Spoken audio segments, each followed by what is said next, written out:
Wednesday, December 4th. Our first meeting up at Delta Marine since we signed the contract. And what you're seeing here is it's the port side of the mold for the hull. And those lines in the lower section are the hull lines, the plank lines, coming down from the bow towards the midship section, the keel up on the top, center of the keel, and then here swinging around towards the stern of the boat. This is the starboard side of the hull, and lying on its side here is the bulwarks for the forward weather deck that gets bolted on. And if I pan back here, you can see what it looks like when it's bolted on. It's this section right in here. These two molds lying on their side are the fuel tanks that go underneath the floor. They're each 500 gallons. They're just starting the gel coat on them. The bridge is very, very heavy.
This is the gel coat getting sprayed into the port side of the mold.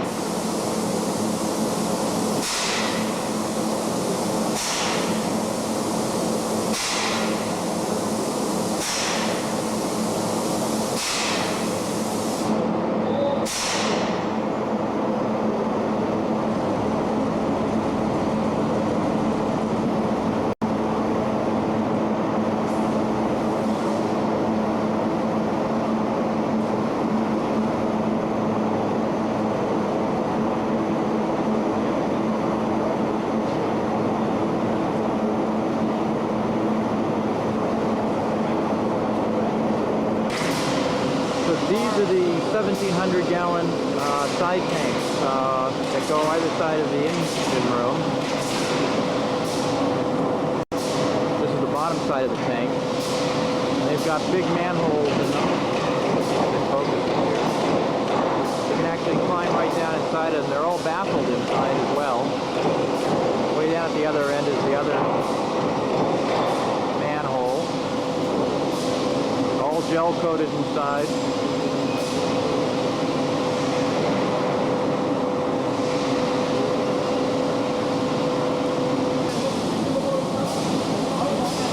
Three port lights.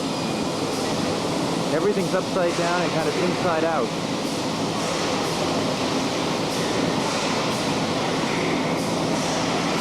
That's the keel.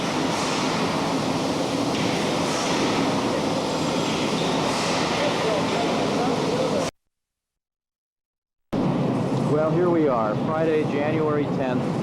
I just stepped out into the shed, and I guess that's our boat. This thing is just unbelievably huge. Scares me to death. I think I'll feel better when it's in the water and I can't see the lower half of it. This is a profile shot of Dave Wiggy. Dave?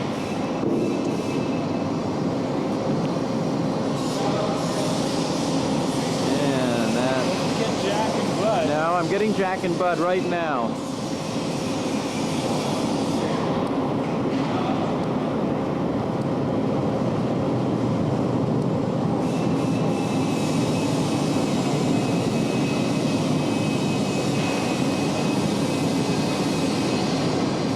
You guys got to go through this probably on every boat you build. We're at the back end of the boat looking up inside of it. This is what we're going to be living up inside.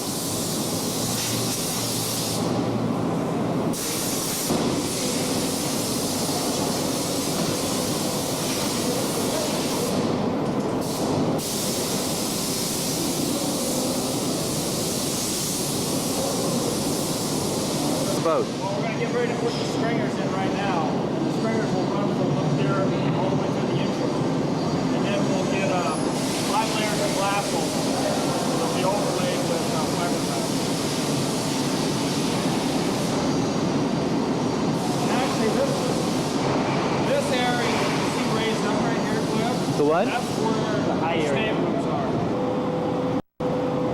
That's Bud's climbing up towards the bow to give us a kind of a sense of perspective.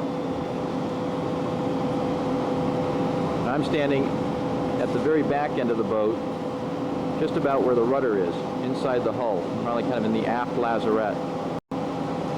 Those are the pair of stringers that he's climbing down at right now. And those stringers run all the way aft. There's another stringer that they're going to put in place. Come all the way back to about the center of the screen on both sides. And the engines mount on that.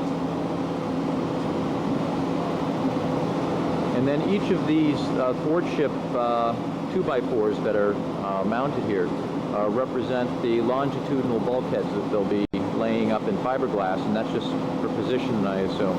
We'll take some movies of the thwartship bulkheads. I think they're making them. Mold that protects them. Then we'll take them off the mold and put the lid on them just prior to going into the boat. All right. So which of those are each 500 gallons? Those are 500 gallons apiece. For perspective, I thought I would shoot our boat from the stern. You see the mold.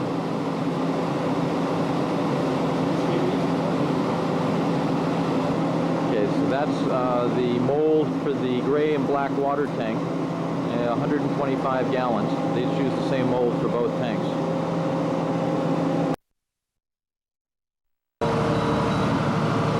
February 21st, and the boat's just coming out of the mold.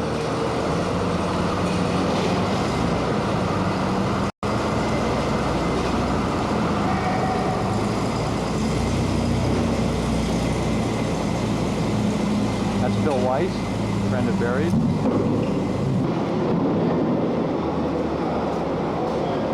The shot from the stern, that's the port mold. I guess it goes back out in the shed. And here she is, half out of the shell.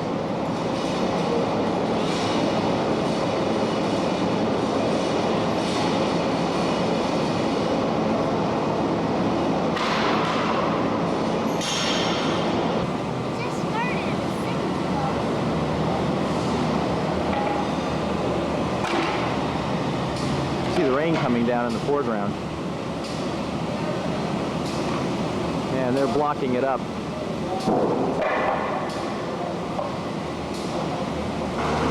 This is Bud driving. driving the cherry picker. He's going to take us up so we can look down inside the boat.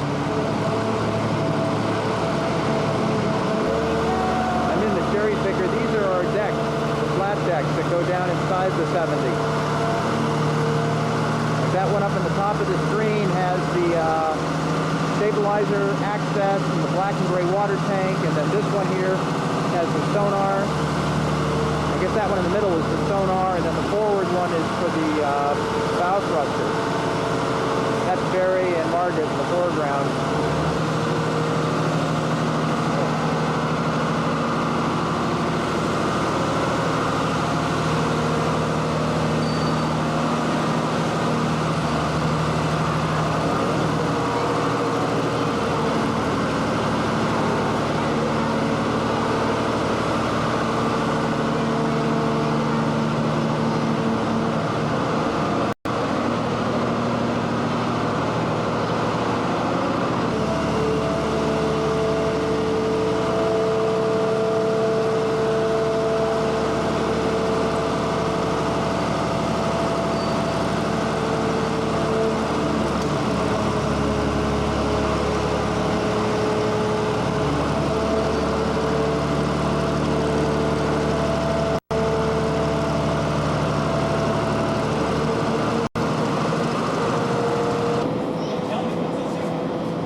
Cross arms have been bolted into the side of the hull, and they're connected here to the concrete wall.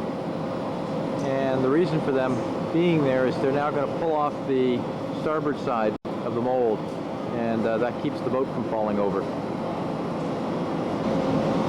This is the bulbous bow. You see it's written on there 7010, that's our hull number.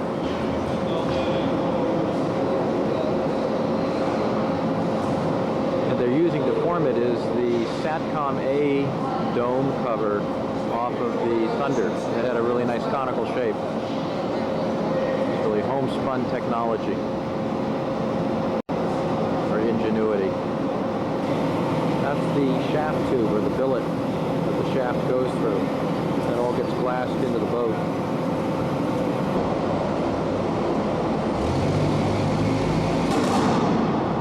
Lifting the mold.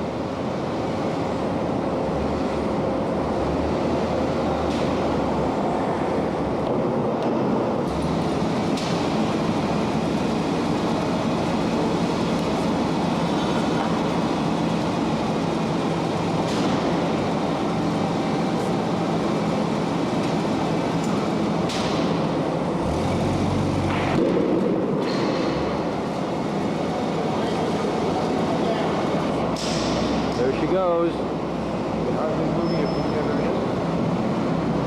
How does he pull it? Did he just do all that like in here? I think so. There she goes. Woo!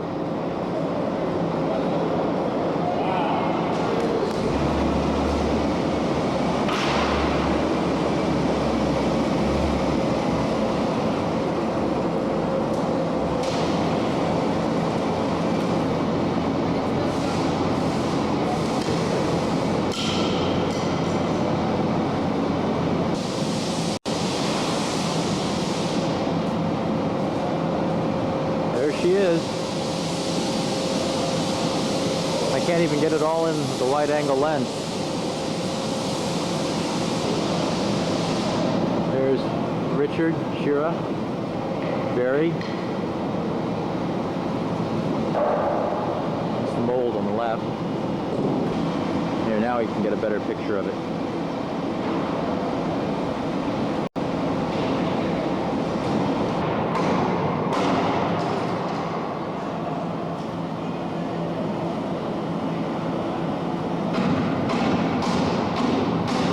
That's Richard.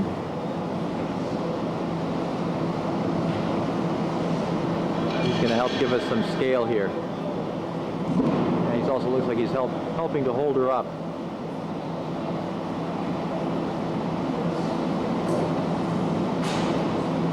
it's beautiful. Yeah, just it's March 24th, and we're here at Cummins Northwest, and Bob Shamick is going to explain a little bit about the engine.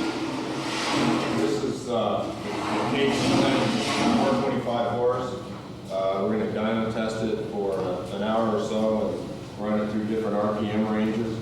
We're just now going to prime the raw water pump, which has to be primed when it's the first time you use it to make sure you don't run it dry and spin it or do any damage to it. I don't know, what else? Okay, we've got basically 4 different spin-on filters on the engine. We've got bypass oil filter, we've got the primary full flow oil filters, and then we've got our secondary fuel spin-on fuel filters. And on the other side of the engine at the water pump, we have a spin-on water filter that has a DCA treatment for a chemical additive. And then, of course, we've got our air filter up there on top. Now, is that the same air filter we'll have? I mean, That's the air filter configuration. And where's the turbocharger on it? The turbocharger is mounted over underneath it a little bit there. Okay. And what about this motor here that's mounted transverse underneath the air This is filter? your gear oil cooler starter. And the starter is right here. Okay. Electric starter. That's the air receiver for the air starter. Does it have to be changed very often? It has to be changed every 250 hours, as well as the fuel filters and the oil filters. Fuel filter you can probably get by without doing it.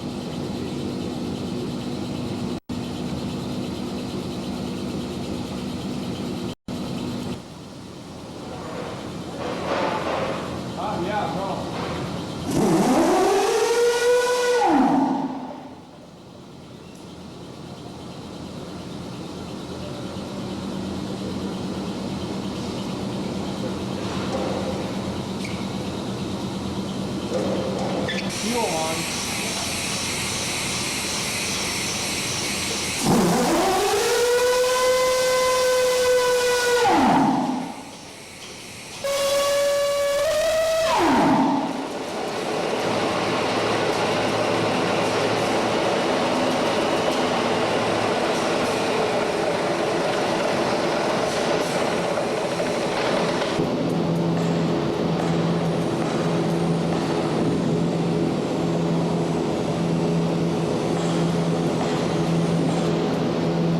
Pilot house that they've made. What they do is they squirt the gel coat on, and then they go over it with a black material so they can make sure they get all the bubbles out. Then they start to put on the glass and layer it up.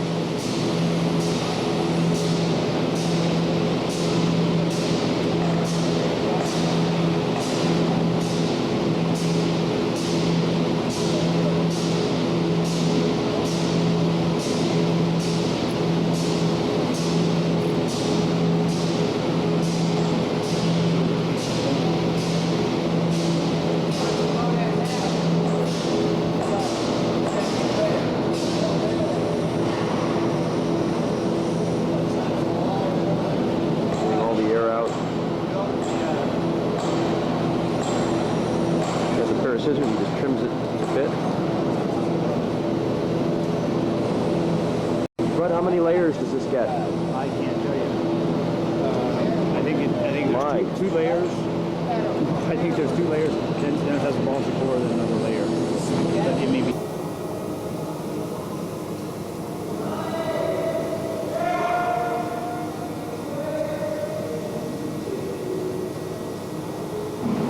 These are the first shots of the boat having been moved over to the assembly line. It's in what they call #1 position. You can see the cribbing down at the bottom. And this is the first major hole that's been cut in the boat, which is for the bow thruster. And then that'll all be glassed in. Shooting from a slightly different angle. See the 3-port lights.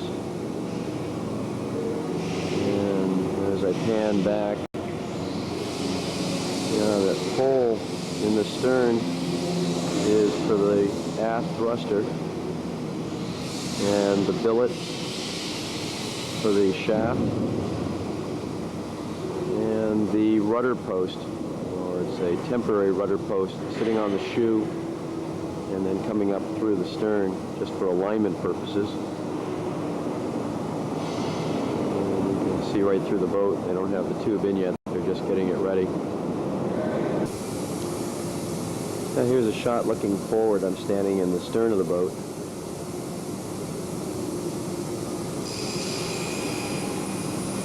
The forward compartment, you see some water lines running up there, part of a loop system.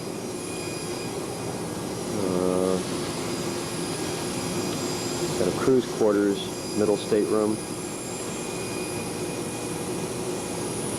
compartment,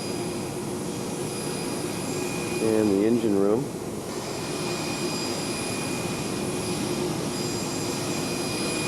Yeah, this will be the muffler room, pump room, and rear engine room access. And the aft lazarette with one water tank, steering gear, and then under these boxes here, the other water tank. Back in the pump room, this is the stern tube for the stern thruster. And you can just see the shaft. That's the prop shaft, which they call the billet. It's been set in there.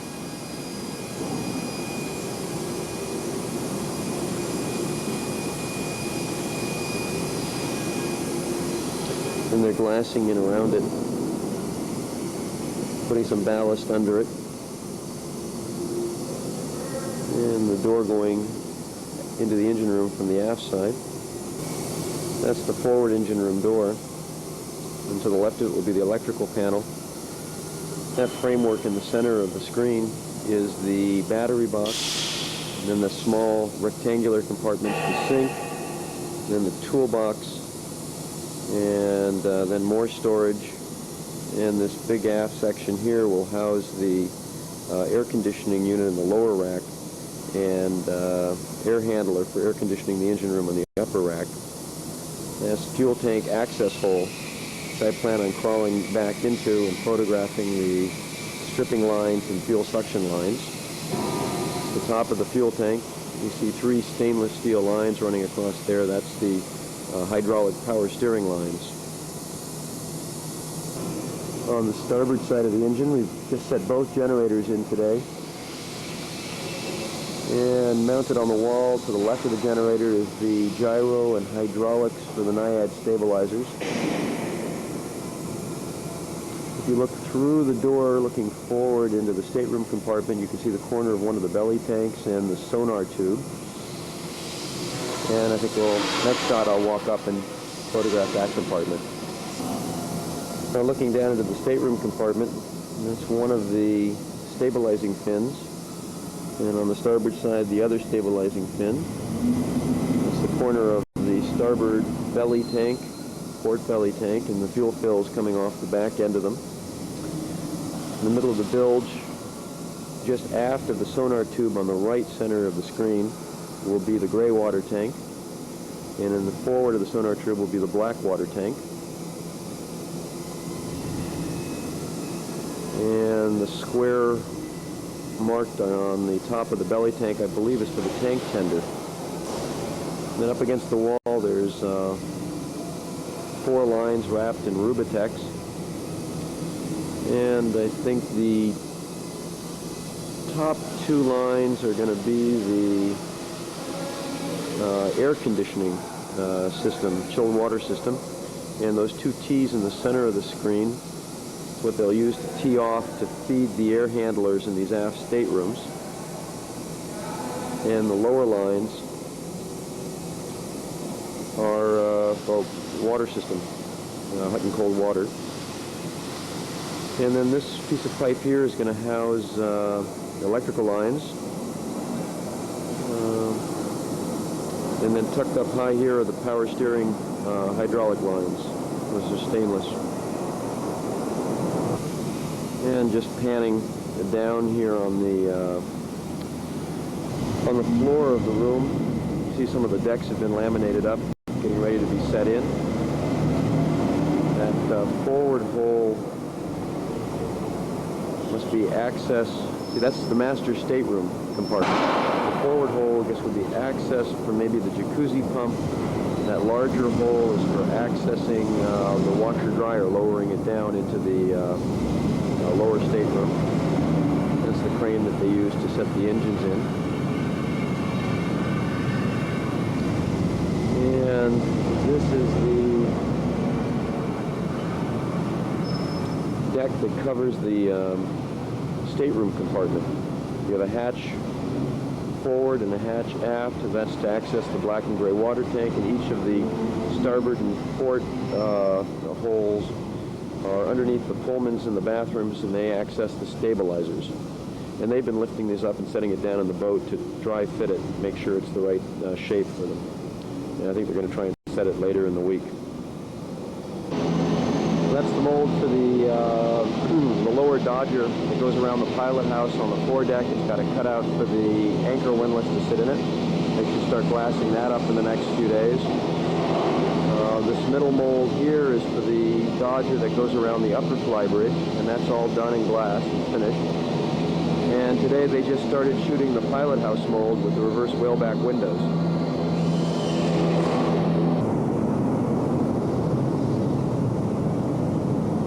Shot of the sonar tube under the hull on the port side, just being glassed in today, and the stabilizing fin, which has already been glassed in, so that's pretty well set. All right, we're on May 6th. May 6th. The day Lunch after time. Cinco de Mayo. We're trying to get all the equipment set in here right now. The bathtub. The master bathtub. About as tight as we can get it to the hall, so get a little insulation behind it. You can see on the floor, if you notice on the floor, you've got all the layout. We've taken the drawing and made it up full size now and put it right on the floor. Okay, kind of hard to pick it up here with the... It's pretty hard to... The hanging lockers, nightstand, the big bed, nightstand. This is where a lot of the wiring penetrations are going to be made. And your electrical switchboard for this whole deck right here will be located in this. This forward bulkhead here is a crash bulkhead, which forms a chain locker. Your rope locker at forward. I was talking to Bob just a few minutes ago about locating the steam room on the forward side of that watertight bulkhead for this area. Putting the steam unit? Steam unit, yeah. That's a good possibility. Okay. It depends on what we have to do up in here. There's another, we have this shelf here, there's another shelf that gets put in up here. This is a hollow area in here. In the past boats, this is where we housed your jacuzzi pump. It needs suction for the tank, so it gets put in up forward up here. And there's a good chance, yeah, we can put the steam unit up here because it has to drain into the tub. Okay, the jacuzzi should drain also into the tub. Yes. The only thing we really have up here is the salon walls. We've just started the layout for the, well, we've got the galley here. We're in the galley. I'm in the galley. The galley is laid out now. There'll be a wall up here, a soundproof wall Right? that separates the galley from your stateroom. And then we've just started on the same tape.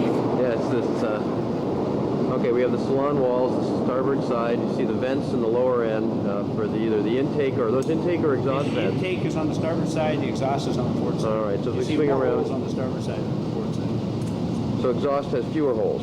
Yes, because the engines will absorb some of the air. But the fuel fills going into the main belly tanks, the main wing tanks, the belly tanks are forward. Then the fuel vent, and this is the fuel vent coming from the belly tank up forward, and they both come in together. We designed this thing, you set a 5-gallon bucket right here. When you're fueling, if any fuel spits out, it'll spit into the 5-gallon bucket, so you can catch it all and not make any mess on the deck. We've done this on the previous boats, and that's worked out real good for us. if you take one of those absorbent towels, sit at the bottom of the bucket so it doesn't splash, then that system's worked out real good for us. And we'll start fabricating the cap. Sits up on top of this. It kind of fits around all this. And this, when this gets all glassed in, this will look like one of the stiffeners down the side of the boat. When it's all done, it'll look like a stiffener with a pipe coming right out of it. And the remaining stiffeners are equally spaced down the side of the Back deck here. We just started the back deck where you can see all the hatches are inset right into the deck. They're molded in with the gutters in them, the rain gutter. This is going down into the storage, or the workroom behind the engine room, then through another door that goes into the engine room. Right, and that opening's what, about 5 feet by 3 feet? Well, yeah, real close to that. It's 5 feet 4 inches by. I'll guess 32 inches. Yeah, but well, yes, 32 inches there. Hey, hey. The actual clear opening is only like 5 feet by 30 inches. Okay. Then on both port and starboard, we have the larger hatches now going into the lazarette. We're going to try to keep this as clear as we can for you on both sides for storage. Okay, great. All our equipment that we put in, well, there's a water tank sitting right here that comes right down here to the bulkhead, which is right, you can see the bulkhead transfers through here. There's a big void area back there on both sides. That side's the port side's exhaust. The starboard side's exhaust. The port side will be your accumulator tank for your freshwater system. Okay, and then we have 2 platforms going on in either of these corners for our warping winches. So these will be raised up that the warp is set on. Are you still putting the water fills on top of those? Yes. Okay. Yes. And our electrical box will be right about somewhere in here in the middle. The middle will go right here, so it will be coming out, and hopefully we keep it fairly short on top. Right. Maybe plumb down for the roof. Okay. So we have enough room to get we have the Glendenning shore power cord reels, the freshwater outlet, a high pressure water outlet, with some meters in there, a phone outlet, the cable TV outlet, all that will be Right. mounted in. Electrical outlet. The 2 electrical outlets. No, 2 electrical outlets as opposed to inlets. Inlets, okay. We'll have outlets too. All right, where this is the forward starboard corner of the U-Talk. I'll Of listen. the engine room. And all this plumbing you see all taped up and protected here, this is all the NIAD plumbing. The NIAD system will go back on. Once the installation of the stainless go on, then we can bolt the NIAD right back on again. This oversized manifold down here, That big one? the big one, Now let me see if I can zoom in and still see it. that's for Yeah. the fuel. That's the fuel manifold to supply fuel to the engines. There'd be a Is that big just like a manifold. miniature? Is that a miniature mock-up that you're showing me there? That's full size. Actually, it's oversized a little bit. We shouldn't have made it quite that big, but I know how people like things big, so we made it large. And when you turn it, how do you keep the handles from hitting each other? I'll show you how. You're gonna like this, Cliff. You're gonna like this a lot. Oh, you bend them all to a different distance. All to the same distance. But once you bend them, when they go on an arc, they miss. See, I didn't bend that one quite. All right. I wonder which brain surgeon figured that out. Okay. The blankets. I hope this guy woke up. I see we have some sound insulation going in. Is that? This is insulation just inside the sound shield. It's different insulation than on the outside of the boat. This has a enclosed vinyl surface on the inside of it for any oils or anything that are inside the boat. Still has the lead in it. The absorbent material plus the barrier material inside of it. And this just goes down below, like the wainscoting around the engines. Yeah, that's just the piece around the engine to make the sound box. And the rest of the engine room gets a totally different treatment. It has the perforated stainless on the inside of it. It has a fiberglass lead, vapor barrier, then a perforated stainless. So what do we have down here at the lower section that keeps noise from transferring from this generator forward into the stateroom? What we're going to do, we're doing a lot of this on here for absorption. The important stuff is going to be up on your overhead, on the ceiling. On the other side of this wall, where the head is, we have to fur this wall out because of some plumbing. I'm going to make sure that the studs aren't attached to the wall, so anything that vibrates here isn't transferred all the way through the stud end, which we haven't done on the other 70s, which of course are. And then we're going to take the same type of treatment that we have in here and fill up on these studs on this side too. So we're going to, this wall is going to be double insulated, so to speak. Okay. Now, while we're over here, I see a bracket on the wall above that forward generator. That's nothing. We had a spare piece of aluminum. We just stuck it up there so we wouldn't lose it. What that was doing, this is holding. This is the height of the air box. The plenum. This is the air intake side of the engine, and we just set the air box. You can see the dotted. Well, I don't know if you can see it in the camera, but there's a dotted line here that is the outline of the air box. It just rasted here. And then we screwed it up to the ceiling of the wall back here.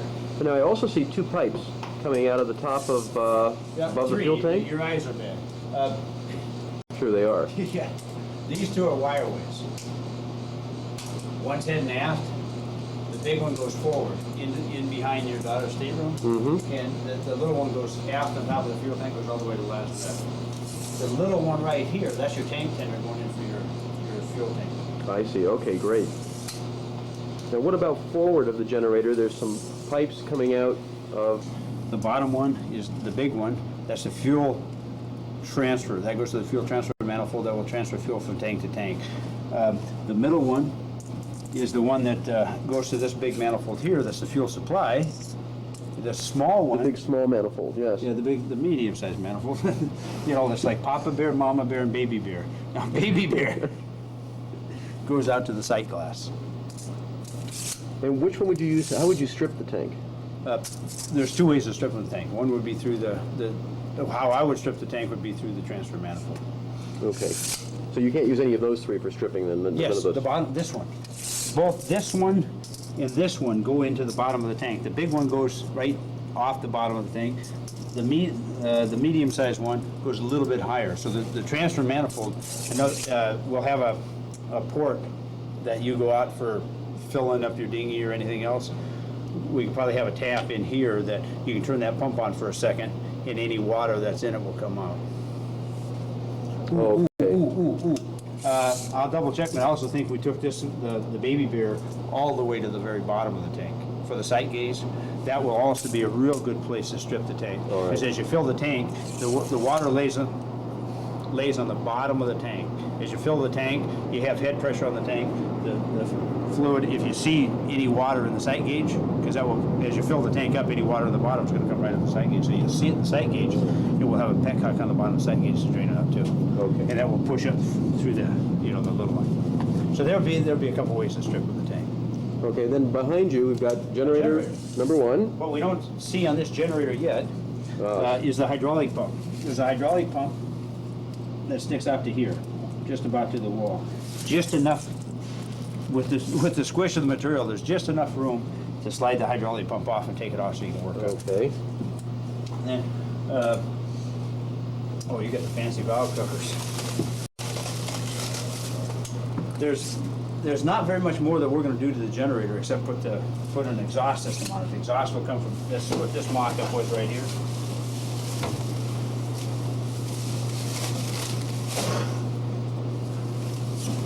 Basically, exhaust system has to come out of here somehow. Yeah, that looks like it. And get out of the sound shield. All of this will be fabricated, water jacketed stainless steel. Okay. We might have to go steel for a little bit. Depends on how much room we have to bend all this stuff around to get the pipes up. This one. The raw water pump. So on both generators, we had to have this accessible. This is how you change the impeller on the raw water pump right here. Again, we have a hydraulic pump that sits off the front of the power takeoff of the PTO here. The heat exchanger with the two zincs. These are the only real service points. Until you start getting overheat, then you have to take the whole heat exchanger out and lock the thing out. Yeah. How often do you do that? Every few years? It depends on the waters you're running in. We've had boats that were down in Moss Landing in California that you have to do it every year. for some reason on that river that was coming down, it had a lot of growth every time we passed through the strainers. I've had other boats that are out there 5, 6 years that have never touched them. But I think it depends on the water that you're cruising. Okay. And then those big But mounts, yeah, you got these the been forever, never touched them. big hydroelastic These are mounts? these are the big hydroelastic mounts here. I don't know how to make this. You can kind of see it wiggle and shake there. Yeah. Hard to tell I'm wiggling and shaking at the same time. That, Okay. you see the oil, they provide the oil in the engine this time. That saved us some money. But it has an oil level alarm, so you get an alarm. With this with the thing completely enclosed in a sound shield, and the dipstick on the backside of the engine, this is the easiest way to tell the oil level in the engine. We'll probably put a nice little red mark there or something. So you open the door and, access door, and there's the, oil level. The water level, it also has a sight gauge on it, plus an alarm on it. This is oil pressure for the gauge and oil pressure for shutdown on the engine. And we also have oil pressure for an alarm point that we're going to take out that comes off the same thing here. This is the oil pressure gauge, oil pressure alarm, oil pressure shutdown. Nothing for fuel pressure in this. Ooh, this is a good idea. They've got 2 extra belts sitting in here that they strapped in place. Being that you have the PTO on, to change the belt on the alternator, you're gonna have to take the PTO off. So when they put the PTO on, I honestly didn't know they do that. This is something we've been doing for years on our fish boats. You strap in a couple extra belts, so you got a few extra belts in there. With any luck, you'll be 3 or 4 or 5 years down the road before you ever take the PTO off to put another belt on. How long do those belts last? How many hours? If you keep the tension on them, years. Yeah, okay, so that's As long as you don't important. let them cook once, they'll last for years. Okay, and then I see there's a switch down here at the bottom of the, below the oil level? Yes. This is if you're gonna work on the engine. You can shut the power off to Okay. the generator, so you don't have to worry about bumping the starter or hitting anything while you're working on the engine. Shoot.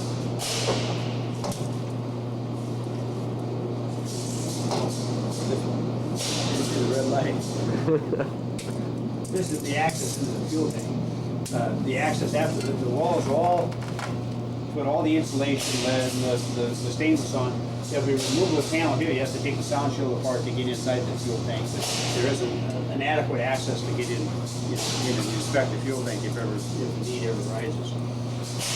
The window here, we're going to put a plate back here to penetrate the exhaust through this. That will give us a little bit more room for working on the thing and getting the hoses on and off. You need some room here to get some hoses on and off without encroaching on the ceiling. But it'll be watertight when it's done, between the 2 compartments? That will be glassed in place. All right. It will be screwed on, mechanically fastened, then overlaid in place, so that will be very watertight. Okay. You can see on this is the Cummins KT19N with the ZF transmission. You can see, I don't know if you can see down, we put the main shaft in, we've got the gear, we've had to do a lot of machine work to get the sprocket on the shaft. We're starting to line the engine up right now. Once we get that all aligned, then we can come over here and put the take-home drive motor, line it up to that particular sprocket. So everything's kind of going together real good back here right now. It looks like we're going to have plenty of room.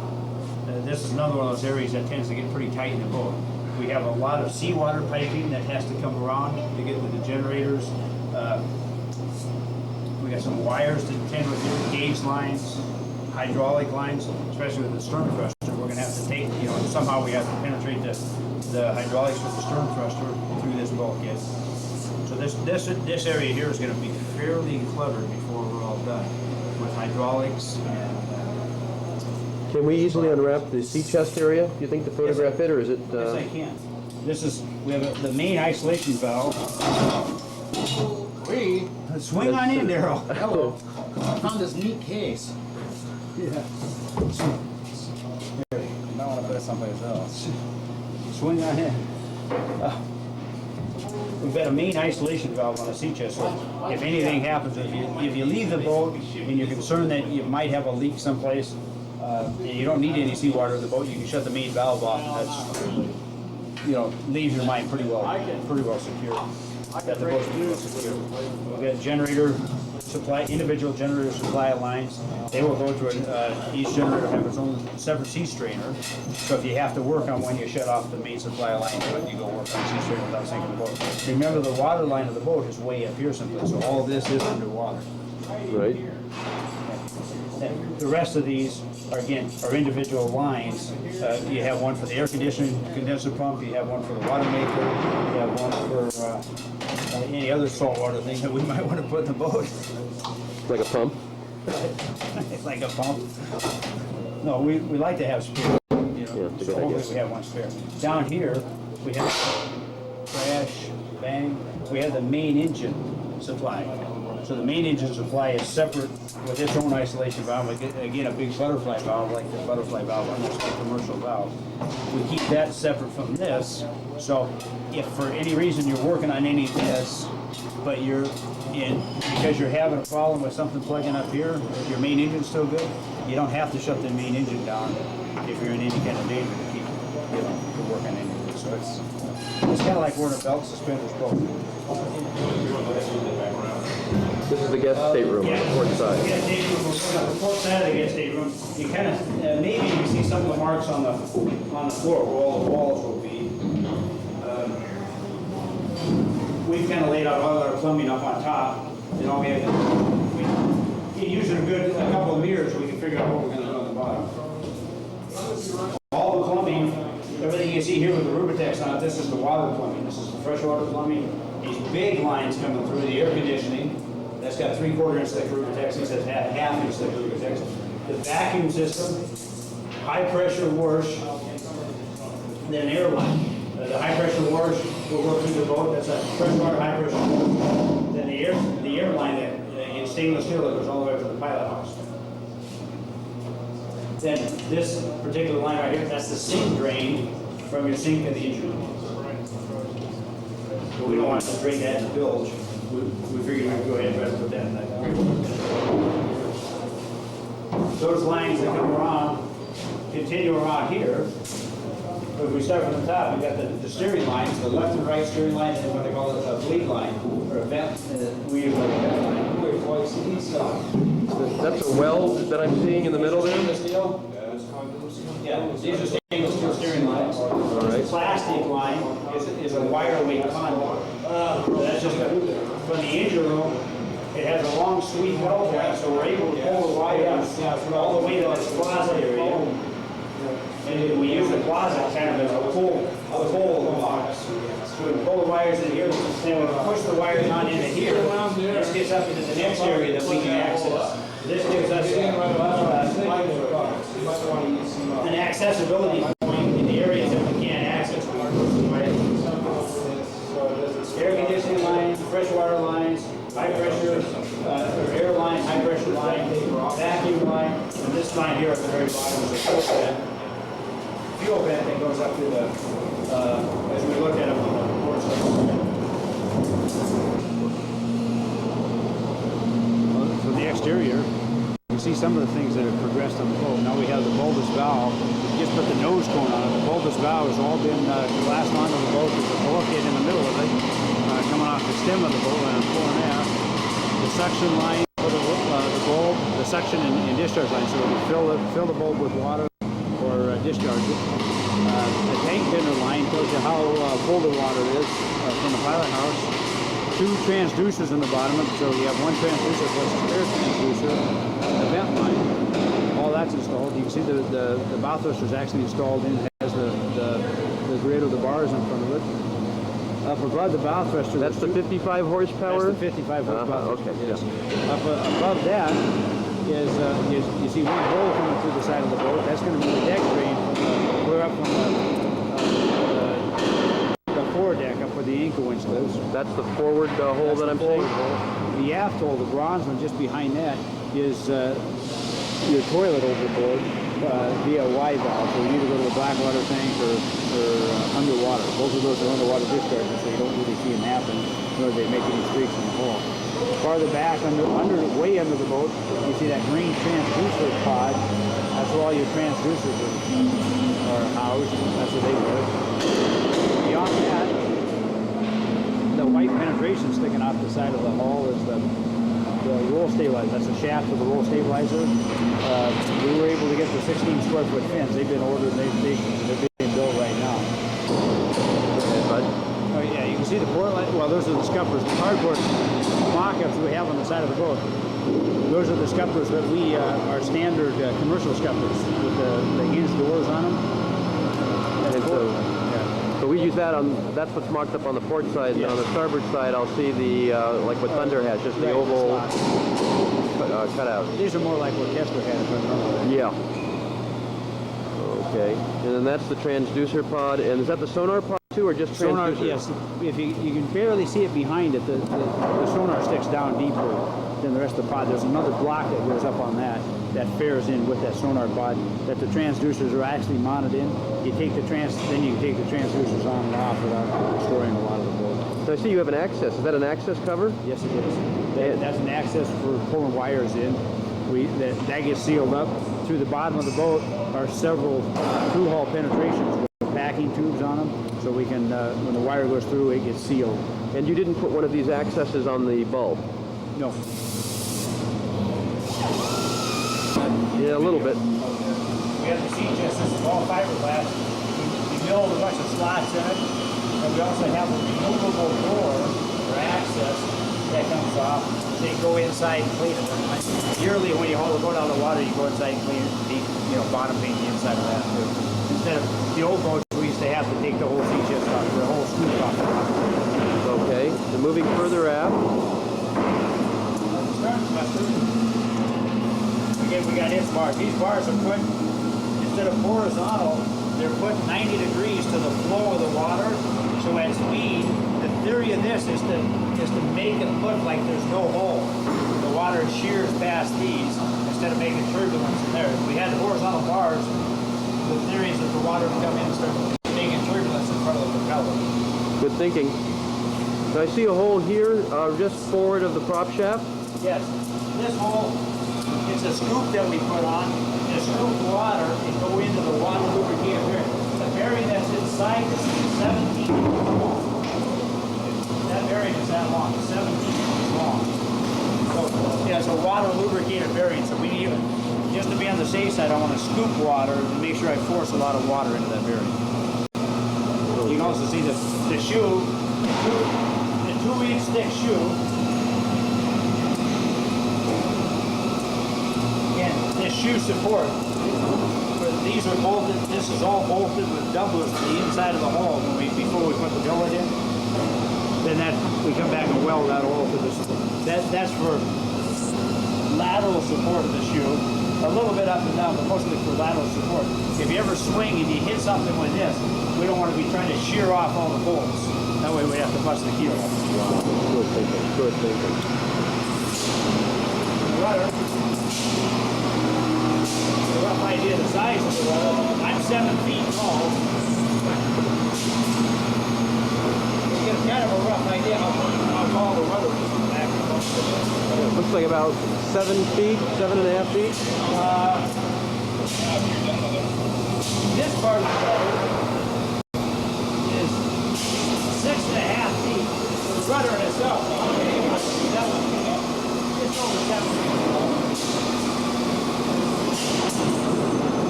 It's 7.5 feet tall at its longest. So what's the width of it? What? About 3 feet? Exactly. Yeah, so 21 square feet of rudder. That should be damn good. It's enough to turn the boat. And then it's a 3-inch shaft? No, 4-inch shaft. 4-inch shaft. 4-inch shaft. Yep, 4-inch. It's 3-inch. Some place in here it's 3-inch. That's why we put the propeller on here. This is our pilot house.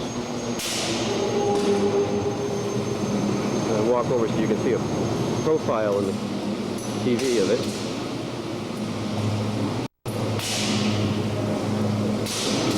Walk too far.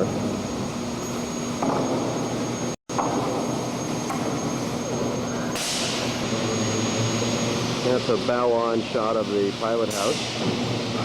And it sits on top of the boat. So here's our shot of where we're at.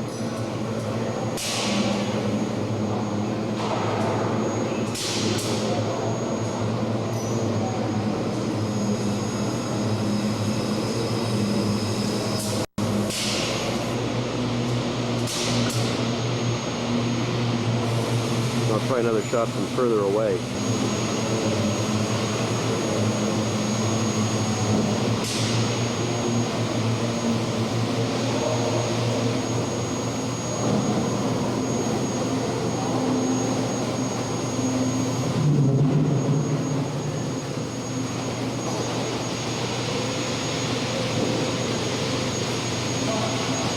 That's a pretty good shot there. And here's the fourth quarter of the boat. Again, May 6th. He's just blasting the tip of the bulb on.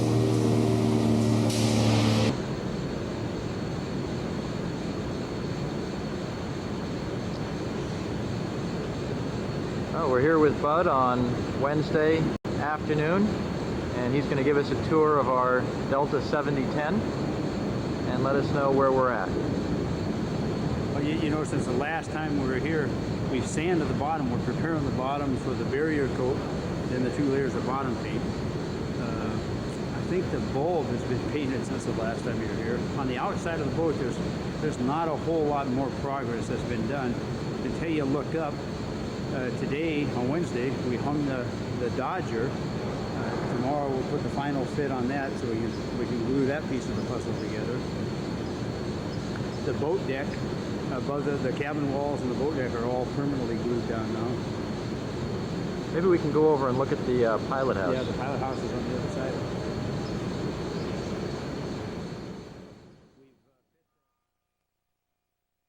It'll look better when it's up on top. Okay. We've got the pilot house all put together now. We've got the bonnet on it, or the fly bridge on it. We made all the patterns for the windows to send them out to have the windows made for us. The back wall, if you can look in through the windows in the back wall, we're starting to fabricate the back wall. We're going to do it in place on the pilot house to make sure it fits perfect.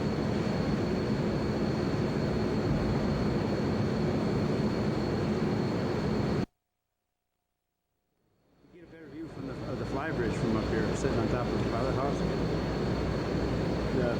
We haven't put the dash in. We had the molds for the dash and the remaining pieces, but we're not going to put that in. We're a little bit farther down the road. You can see the cabin walls plainly from here. The cap, may be hard to see. You can see it going across the stern where the caps are all on now, up on the bulwarks, and the boat deck, the upper salon deck.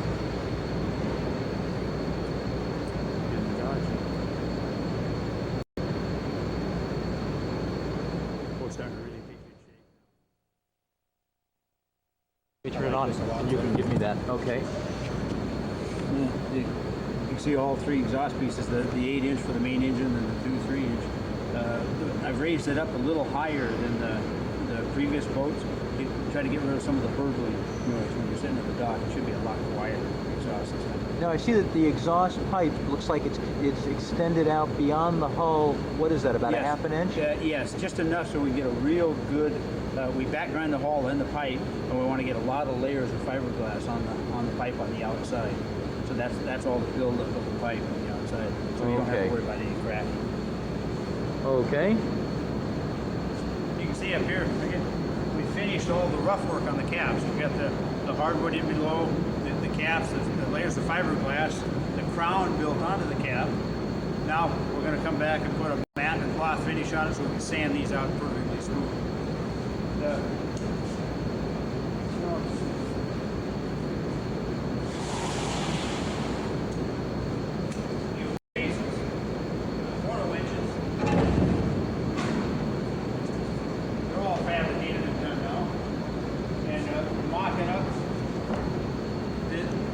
The oversized piece now for the shore phone and the shore power and the water supply. We have a little cabinet in the front of it where you can coil up your water hose and coil up your shower.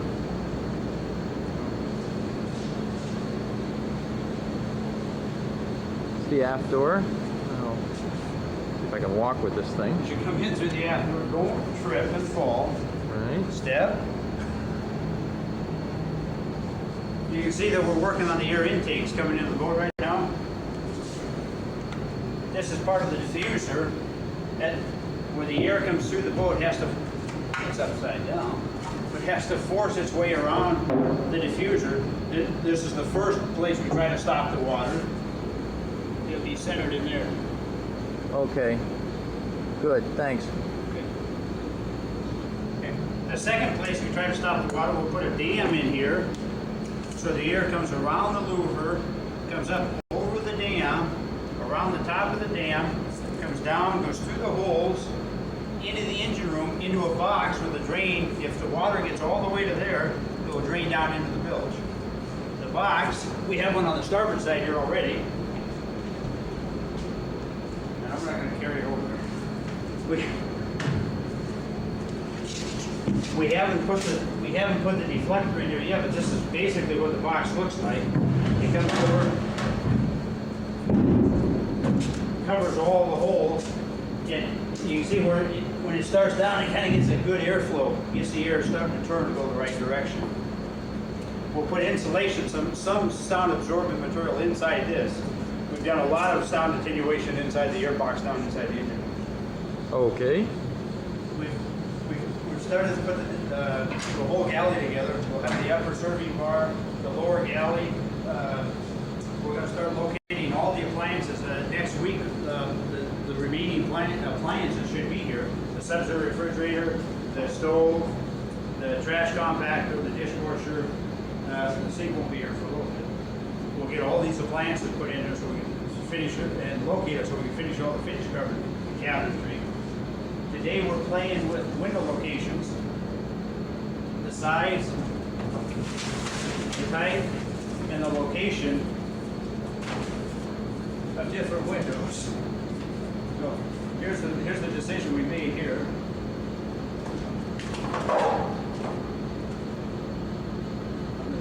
Pick the Freedom window because it's a higher quality window than the Bogar that we've used in the other boats. Be a window that looks like this with the 4 dogs in the larger size with a spigot on the back and a better screen. And so when you look in the window from the outside, it doesn't look quite so unique. That looks good. Much nicer quality than the other yeah, window. Yeah. They have a little better feel to them, and they're a little bit heavier. Even for the small window, it's a little heavier than the bigger Walmart. A little more metal in it. The stairs, now the stairs are complete, going down into the staterooms. They made a change on this boat compared to the other ones. They made this radius a lot smoother, a larger diameter radius instead of a tight radius. Gives a little bit more step on this side. Okay. As you can see, we've already started all the steering lines. There's a steering bleed line, the right and the left pressure line that goes all the way back to the helm pump for the steering wheel up in the pilot house to the helm pump with a T for the autopilot, and an air pressure line that feeds this is the main supply line that feeds the air controls. It will also go up and feed the air horn. These 2 lines here are the air conditioning lines that are going up to feed the unit up in the pilot house. They'll go all the way up, work their way around and go up to the window post to get up to the flybridge to air condition the pilot house. Again, with the 3/4 inch Rubitex installation on it. The electrical switch panel for this main deck area will be located right in here, all with breakers and backlit, kind of an artsy crafty piece. I don't know if you can see the cutout back here. And here, that's where you're going to put your radar monitor, so you can lay in bed at night and see if you're sliding on your anchor or if somebody's sneaking in on you. Yeah. What do we have coming up here? We have deck drain from up on the forward deck and the bow deck. So those are two scuppers there? Yes. This one up here is up on the bow deck, the one up here up in your nose of the boat. Then we have one coming up there from up by your anchor winch park.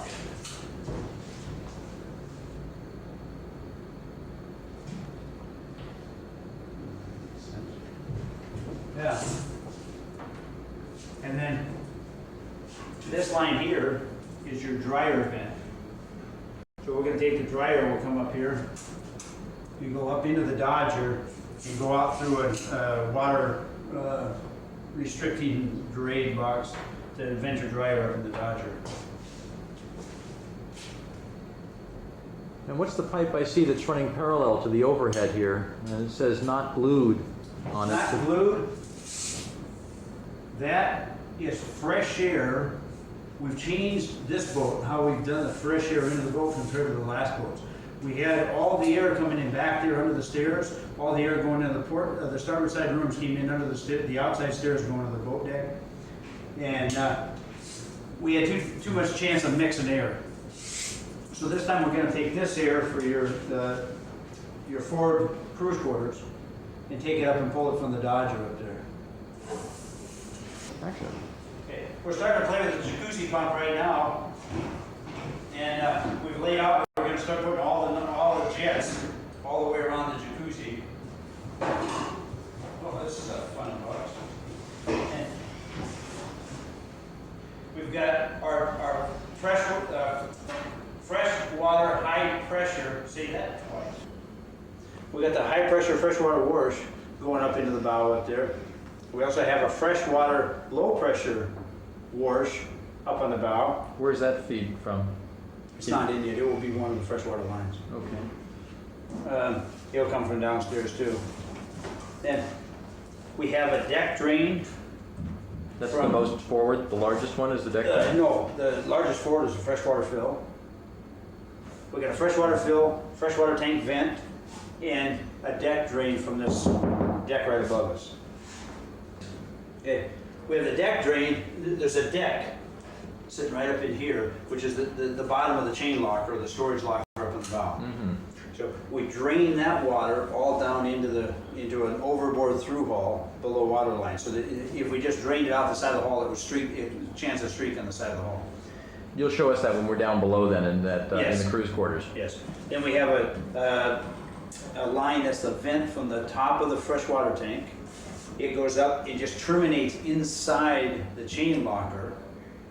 If we terminate out through the boat, if you're going, two things, you got an ugly hole, and if you're bucking into some seas, you got a chance to get salt water into your freshwater tank. How would I know if it overfills? I mean, you just keep watching your tank tender while you're filling. Yes. Yeah. And you won't even have to pump it, you push the button. And just When you're watch it. filling, it's going to have so much pressure. Oh, how quick will it fill, do you think? We'll tell you exactly when we test it. Okay. Maybe we do, well, we'll pick up the soft patch at another time.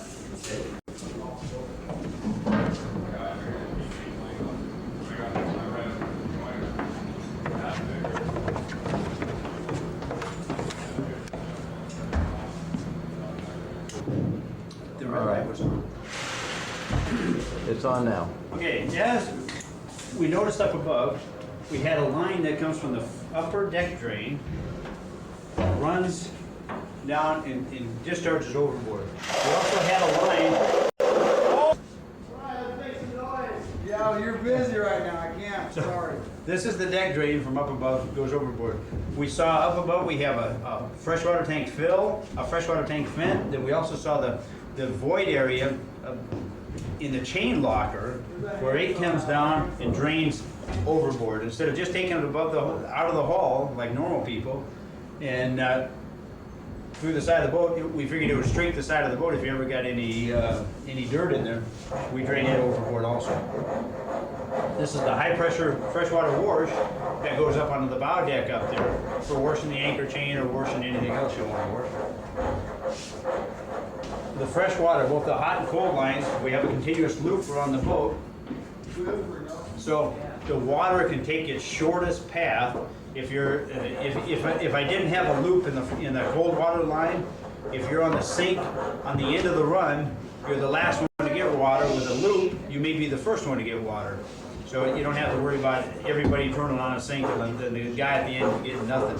The way the loop is, everybody should have a good chance at water. The black valve, the Y valve, comes from the owner's stateroom toilet, the head. Into it, it has an overboard discharge that will go overboard all by its lonesome here. Or the other way, it will come out and go into the black water tank. Some people thought it would go into the gray water tank, but we're gonna put this into the black water tank. So, which comes down in through the deck here. This is an optional item we're not gonna include. This is the test device. We're testing the freshwater system. Every time we make a series of runs on the boat, I have them retest the thing to make sure somebody hasn't drilled a hole in a pipe or, so throughout the process of the boat, every system gets several tests. And you notice the gauge is on 0 now. This is a good test. The void area above the freshwater tank, from under your stateroom bath, if for any reason the plumbing should leak, gets into the void area, on this big boat we put a drain out of there into the gray water tank. You can see, by the time you get the washing machine in here, the washing machine is going to have to stick out here behind a false wall to get all this necessary plumbing in through here. On this side, we have the laundry, the washing machine. We're going to discharge the washing machine into another Y valve, so you can take the washing machine overboard, or you can take the washing machine down into a black water line, so we can keep the tank. If for any reason, which is in just thinking about it real quick, if you think you're having a problem with I don't want to say heavies, but if you're having a problem with sludge in the black water tank, you can do a load of laundry. That reminds me of a joke. But you can do a load of laundry and kind of wash out the black water tank, so to speak. But normally that would, as much as you can, that would probably be left overboard. Maybe in a heavy sea, you might come down and just change it. Then we have the flow tub and sink drain. So up in your master stateroom, good noise. They have a bathtub and a sink. We did the same thing with that. So that could either go overboard throughout the other line here, or go into the gray water tank right here. So we got black, gray, gray. We got a lot of it here. All this manifold. There's a little trick we did here. We've learned on some of the last boats we built. We're going to put a different type of bilge pump. It's a diaphragm type pump that will have good suction characteristics and good discharge characteristics because of the elevation.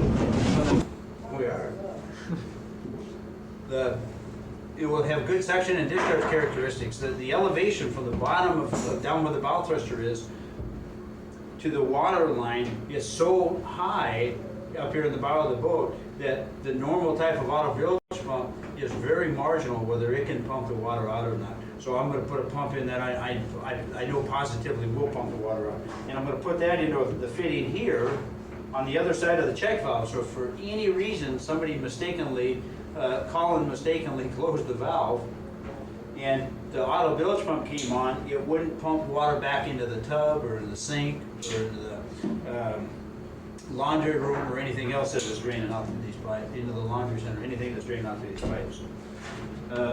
Up here, the shiny pipes, that's the anchor winch lines.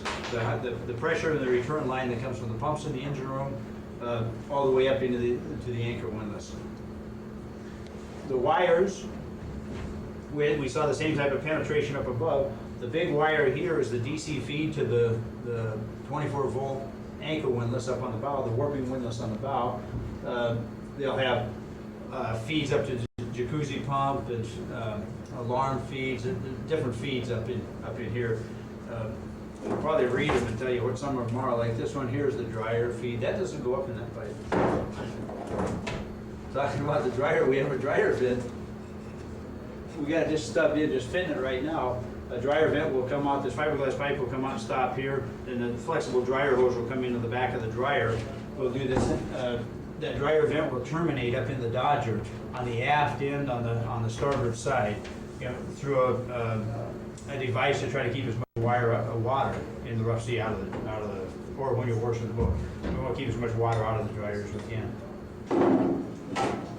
I don't know if you can see down here or not, but we had a tidy Wednesday today. They didn't do a good job because they usually only do a good job on Fridays. And it's a short week, you know, they want to get a lot done. This looks like it's our mock-up area right now. We got to fit into this company right here, I think. Here, I got to screw the hatch.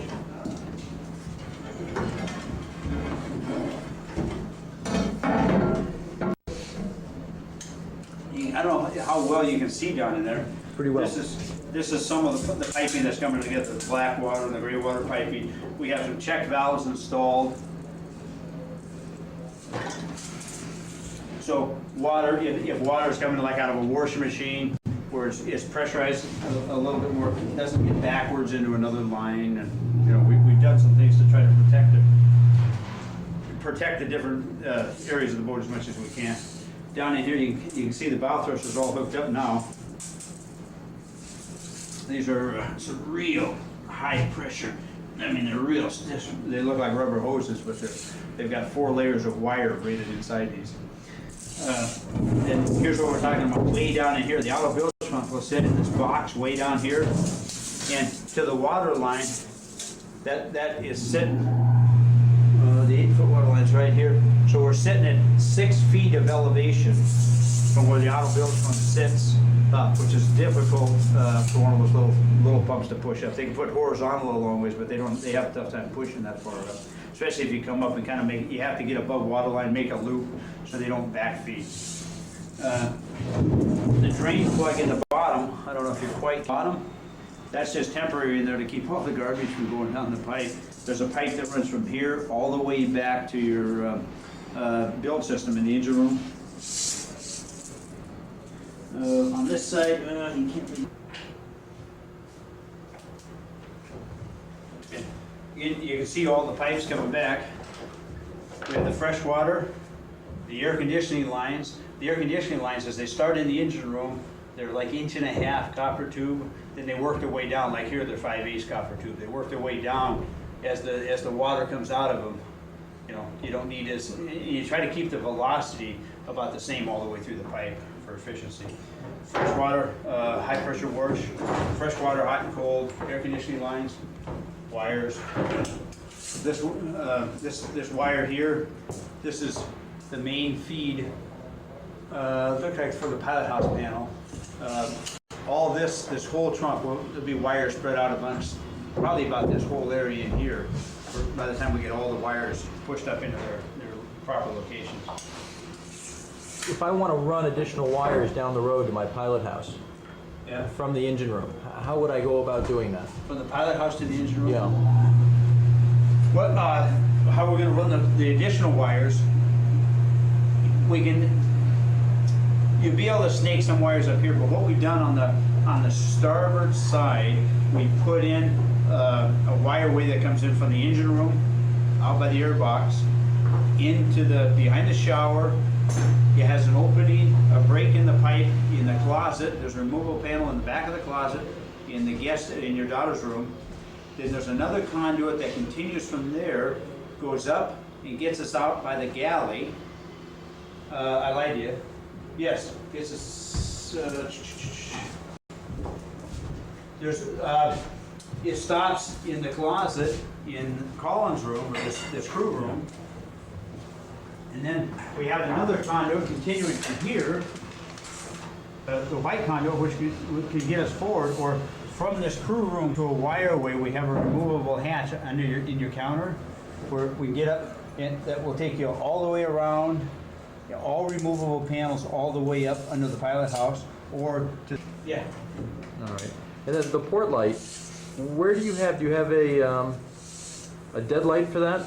A dead light cover? Yes, all the port lights, even the opening and the fixed port lights, will have a removable dead cover.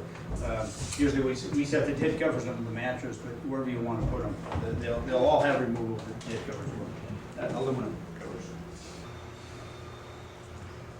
What you see coming on the wall right here is just all temporary because we haven't decided on we're hoping it's going to be right here, but the final elevation. This is the drain for the air conditioning unit that sits in the top of this closet right here.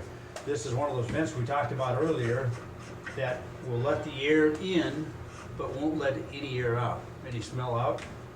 And they're a little flapper in there. They work with real minimal pressure. So far, that's been a good find for us. And again, that will be up and accessible for any maintenance too. So, and we've done the same thing. The one problem we've had, one of the many problems you have in building boats, whether it be us or anybody else, you start getting a smell in the boat, especially in rough water. And the reason for the smell is the P-traps can dry out. So this is to try to keep the P-trap from drying out. And again, we manufactured, or instead of using a stock P-trap, we made a deep P-trap for the water for the air conditioning unit. If you're in an area where you're not using air conditioning, or you're in a dry area, maybe Hobbiton's dry, you're not making any water in the air conditioning unit to keep the P-trap full. And so what we do in that case, you go by there with a squirt bottle, you just squirt some water on the coils. Just go right in through the intake and squirt some water in there, and it will drip into the pan, go into the P-trap. It would take a lot for that to evaporate, I would think. Well, especially since in any kind of weather, usually there's some humidity, and if there's any humidity at all, it will condense all the coils and drip into the pan and go into the P-trap. So that won't be a problem. Now that we have this, we're not going to suck the P-trap out. It was the same problem as before. The water, or when you suck the tank out, if you try to suck the tank out too fast, and these pumps, when you're pumping 20 gallons a minute, it doesn't sound like much, but that's a pretty good suck on a pipe. If we don't have good vents in the line, we could suck the P-traps out. And just when the pump automatically comes on to suck the gray or black water tank out. The black water tank isn't as much of a problem because of the type of toilets we use on the boat. Have we decided what kind of toilets we're going to use? I think they're going to be tan, or they're going to be off-white. Well, that should make a big difference. Yes. Yeah, she was picking the colors this week.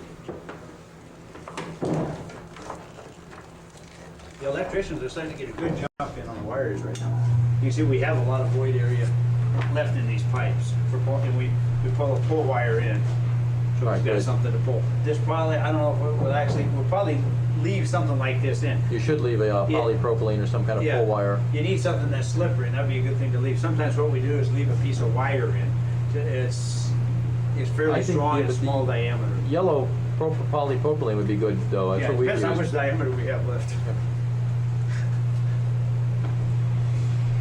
The galley sink will discharge into here.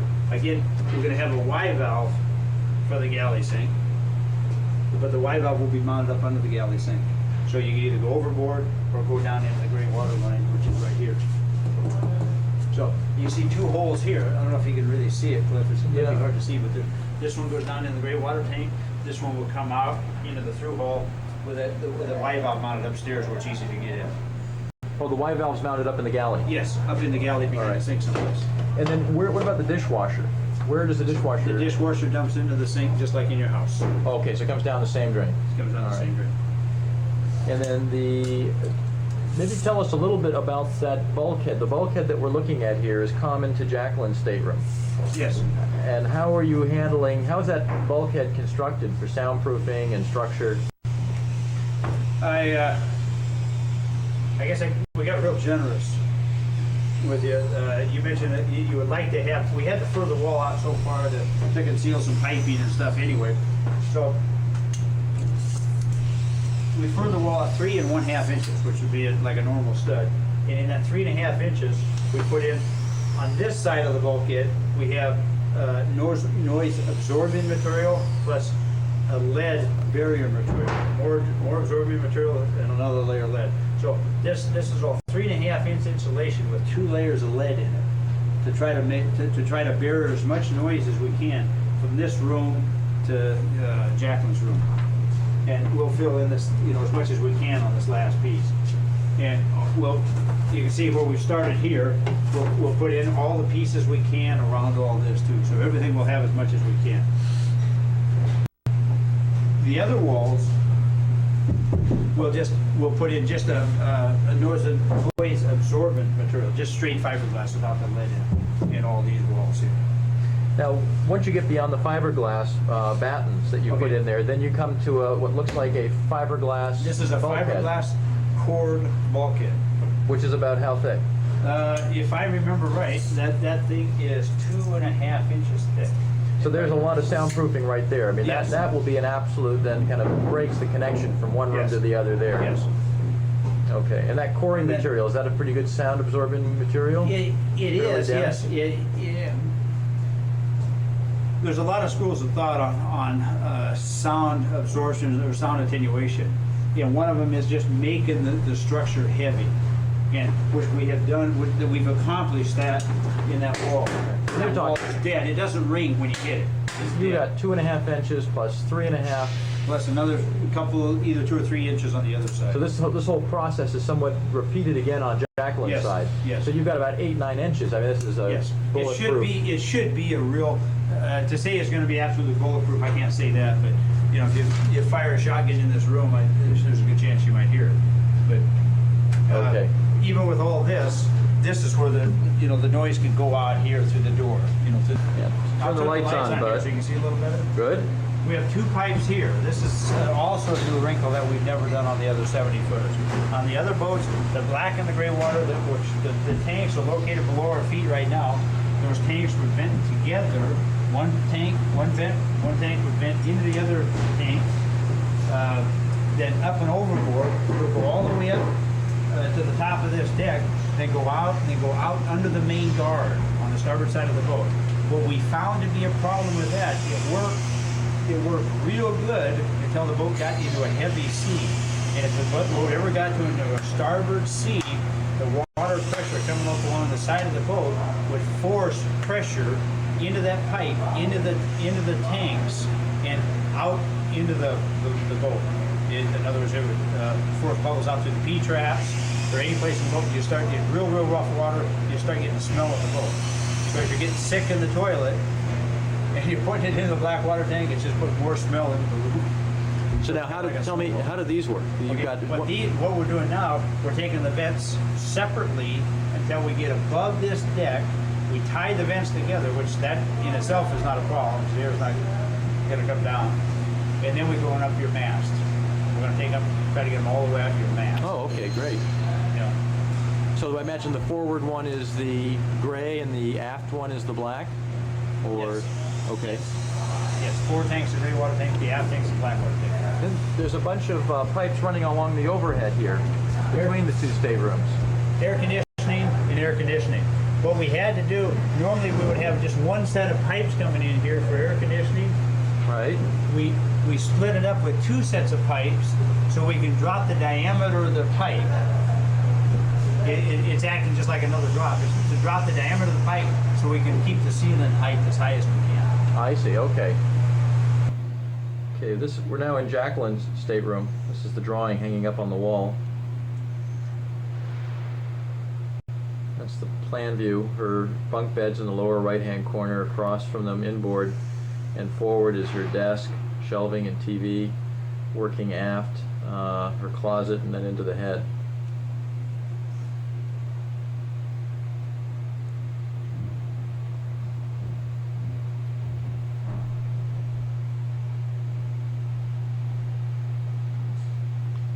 See here how her upper bunk tilts up to make like a sofa seating area on the lower bunk. You tilting that up again or down? Oh, I don't know. Last I remembered it was up. Is it back down again? I don't remember. Me I thought either. it went back down and make like a back for the sofa. If they were able to work it out, that'd be fine. We just saw the vents on the other side. Here's where they can cross the overhead, then they go up into the next deck up, which is in the.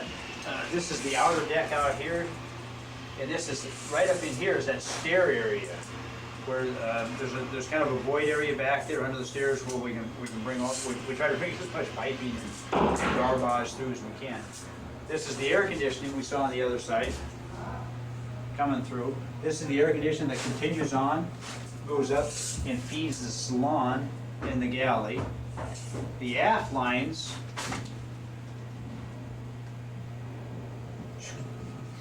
as you saw it coming across from the other side, they come back here, feed this air handling unit in Jacqueline's room, and then they continue on, make a loop here and feed the air handling unit in the cruise quarters or the other guest room.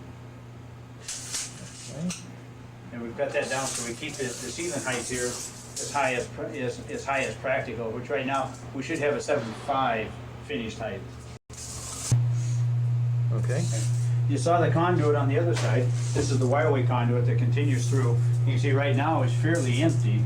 We have pull strings. This is the one that continues on into the engine room.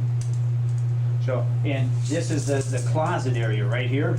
So you can pull into, there'll be a removable panel back in the back of the closet. So it's easy to pull to this point, then to pull on into the next point.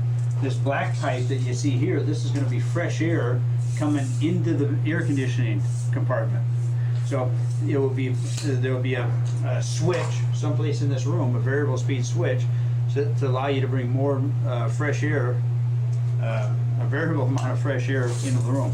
The air starts up from in this particular room, it starts from under the closet, or under the stairs that goes up to the fly bridge of the boat deck, under the stairs, and comes in here. In the cruise quarters, it comes from the Dodger and comes down into the. So each of the staterooms has fresh air with its own separate own fan. individual fan, own individual switch. So when you ask for heat or you ask for air conditioning, the air you're blowing over the coils.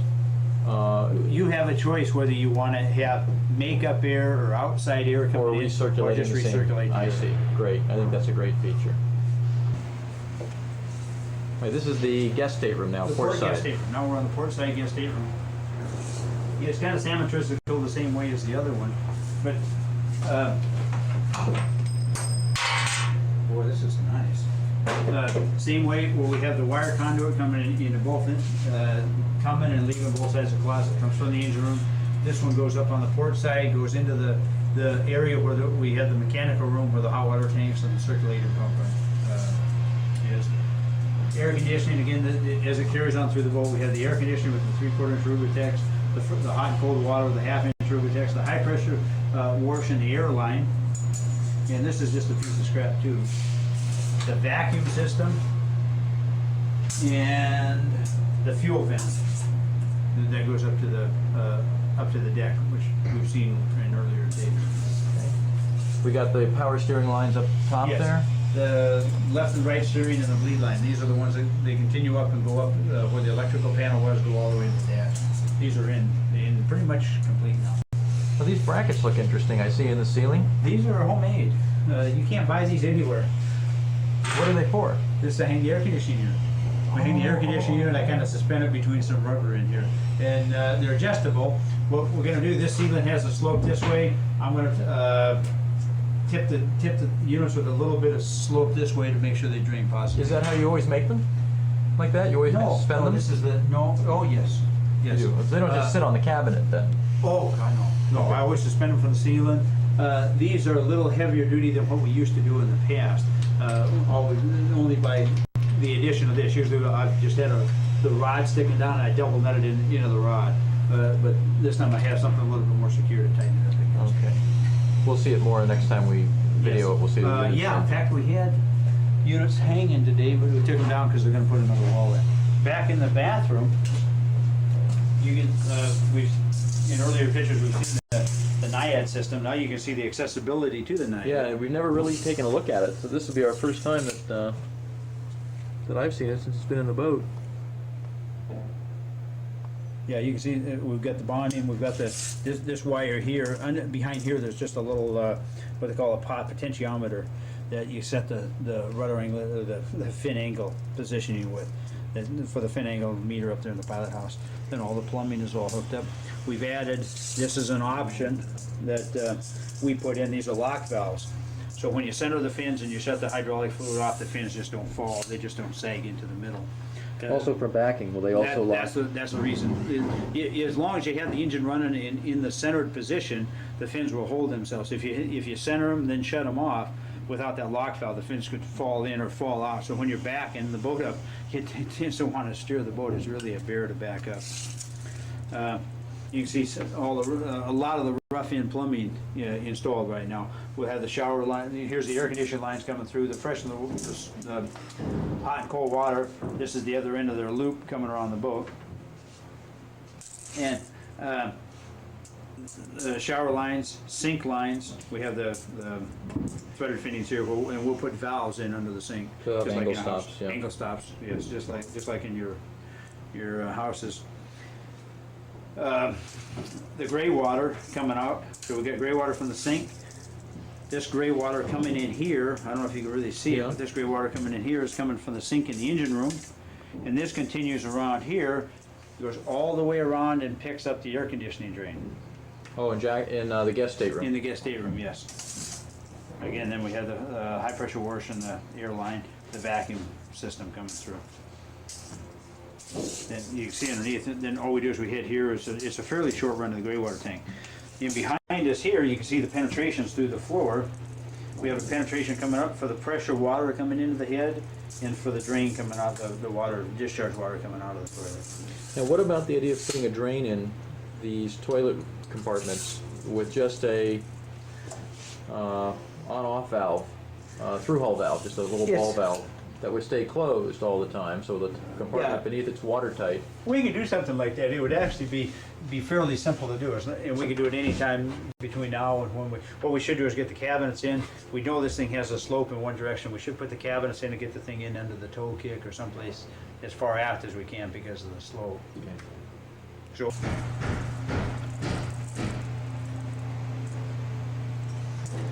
We're looking in the aft hatch right before the engine room. And that's the black water tank, and then the valving just after that. This is the black water tank. The suction for the black water tank is this big 3-inch one coming up. I made this suction a lot bigger than necessary, and then we bush it down prior to going into all this spaghetti or whatever you want to call it here, all our valving. The reason for all this valving is everything's temporary right now. Nothing's cast in concrete, so to speak. I'm going to try to eliminate some of the threads and weld some stuff together to put to make this system. Is it like that's a black fitting, that won't be black, and you know. But then this is the gray water system here. The reason for all this valving is so either pump, the black water or the gray water pump can pump. The gray water pump can back up the black water pump, and the black water pump can back up the gray water pump. And the pumps are on hinges back in here. These pumps are real easy to maintain. All you do is take 4 bolts out, you lift the pump up, and there's very few what we in the business call wetted parts. There's a diaphragm and a couple of check valves. So they're, in essence, they're really a simple pump to maintain compared to the pumps that we normally use. The pumps we normally use, if you can imagine the solution that these pumps are pumping all the time is fairly caustic. And if you take a pump with an impeller and a grinder, by the time you have to repair that pump, besides the fact that it doesn't smell real well, that solution has caused any of the bolts or nuts or any of the fittings to be fairly well corroded, and it's pretty well seized in place. Okay, and I don't know if you can see way back up under there, but that's where the naiads are back up in the hole up yonder, up there, both port starboard side. Yeah, I think we can see them. Yeah, and if you look right behind you, if you turn the camera around, you'll see all the wires coming through our this is what they call a Nelson transit. It's a watertight, it's an ABS, U.S. Coast Guard and ABS approved watertight wire packing device. So all these wires get put in here, and then they put a bunch of blocks in here. They look like rubber blocks that are, each block is sized for one particular wire. And it's a real challenge to fit them in there. You fit all the blocks in there, then you put what they call a compression sleeve in there, and you push you compress everything together, you put in another block behind it, kind of relax them a little bit. And then it's not just watertight, it's actually what they call airtight. So even if you pressurize a room for some reason, bad fumes won't come through it. yeah, we've come into the engine room, which is kind of the heart of the ship in my estimation. We've got the 30 kW, the forward 30 kW Northern Lights generator, the aft 30 kW Northern Lights generator. You can see we're starting to mock up the exhaust right now. What I'm going to do in this boat, I think I'm going to go to Florida for the exhaust system. They've done a lot more of it than they've done out here in the Northwest, and for the warmer water climates. I want to make sure we have the best. I've got a quote from them. You don't even want to hear the price. The heat exchanger, well, This is pretty much self-explanatory down here. We put the air box up. We put a lot of extra sound attenuating material inside the air box here to try to make sure we keep as much of the noise from the engine room from going to the outside of the boat or into the salon. These fans, there's 11 fans of the boat, 7 on this side, 1, 2, 3, 4 on that, so I must leave 4 on that side. And Do you know how many CFM they are? they're about 550 CFM apiece on high speed. And what we try to do, normally you don't run them on high speed. That if you ever get in a real hot climate, you have plenty of extra fan. Usually run them on a lower speed. Just the idea is to, typically would be just to keep the engine room temperature at a norm down here. Don't try to freeze it. What do you think that norm would be with the engine and one I think generator you'd going? be looking between 90 and 100 degrees. Okay. You know, you're all right up to 120. I wouldn't want to go over 120. But these fans, these particular fans, they'll have an individual fan control. That's what all these holes are for, the wires that they're starting to wire everything right now. An individual fan control for each fan. You don't have to run all the fans all the time. When you shut a fan off, it won't short circuit on these fans. Short circuit meaning that the air come out here and go in here and just, you know, do circles. These fans, when you shut them off, they have a set of dampers on them that shut the air flow off for that one particular area, which is this is another improvement we've made over the last boats. As we're going back on this one, you can see the clutch, the PTO on the front of the generator. The hydraulic pump bolts directly onto this, is driven through this spline, and then it's electric clutch that's controlled from the pilot house, so you can turn the pump on or off at will. It's got some tuck in there. Both the main, both generator and the main engine will have a clutch on them. These two will be electric. The one on the main engine will be air-driven clutch. Now, unlike the other 70s, which had a separate lube oil tank in the Lazarette, we decided to take advantage of these fiberglass boxes that Yes. the engines sit on. Yeah, we have a lube oil tank here under this box that goes all the way down into the down to the bilge, through all the ballast and everything, right down into the floor. Same with this box up here. The hull, I don't know if you can really tell here. The hull, well, you see the engine strings. The hull is pretty far down there. If I lift the floor plate, what you'll see isn't the hull, it's the ballast. See, I don't know if you remember from earlier, before we put all the ballast in, the stringer's got some depth to it here. So we filled all this up. So any water that goes in here will just drain off down into the bilge. Is that all gel coated over? What, the concrete? Yeah. No, we won't gel coat it. We'll have concrete paint. There's a special Okay. type of concrete paint that gel coat would just peel off. Back in here, you see we're still playing with the exhaust. We've slowed down on this project for a little bit. We're concentrating in some other areas, but we're mocking up. This is the actual size of the exhaust. I want to make sure that there's enough hose length for servicing this thing fairly easy. And here you can see where we've started to install the stainless around the boat. This is kind of what the finished product will look like. You'll have the stainless half oval, the stainless. If you look at the stainless real close, it's hard to tell, but we put a black vinyl material behind the stainless. So when you look at the stainless, you won't see the yellow behind all the holes, or white, or if we put white or silver behind it, when you wash the engine room down, if there's any dirt on it, you wash the dirt into the holes and turn white or silver black anyway. So we put the black material on it. The black material that's on it is also what they call acoustically open. Let me look at it here. So you can hear me right through it. So it's obviously acoustically open.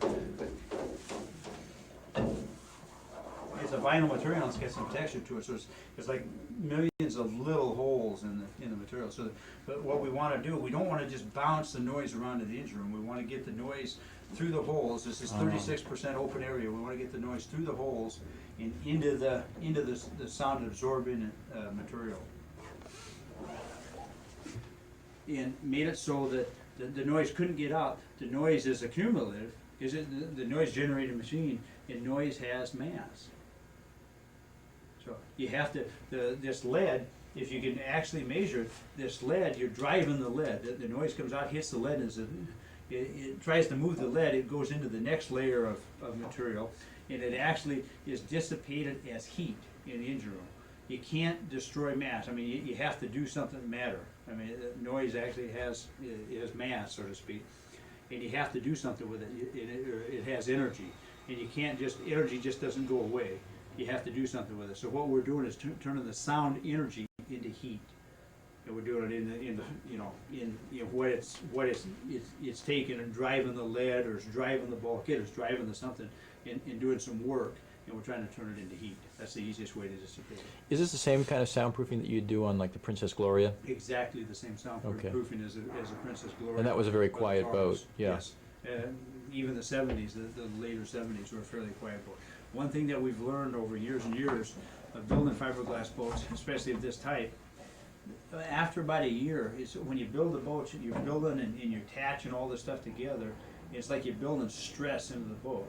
And you get out and you're working around for a little bit, it relieves its stress, it becomes quieter. We take a brand spanking new fish boat and go on one that we built a year ago with identical power plants, I mean identical boats, and it's quiet, it's absolutely noticeably quieter. I mean, we have no sound attenuation material or anything else. And the only thing we can attribute that to is a stress that is built into the boat as you build it. It somehow is relieved, and the energy has a way to, there's no explanation for it. Well, maybe We know the that engines it's are something getting that broken happens. in, and all the Yeah, drawers and closets are getting full Yeah. of clothes and absorbing more. Yeah, for some reason, it works. You Even have like a- the I Thunder. I see a pipe over here, what is it, a fiberglass pipe running up? This pipe here, when the air comes in, as we mentioned earlier today, as the air comes in, if any water, this is air coming into the engine room, if with the velocity of air, if I don't remember the number, I think it's 15 feet per second, but we have to keep the velocity, we try to keep the velocity of air below a point that it will carry droplets of water. So we want to keep the droplets of water out.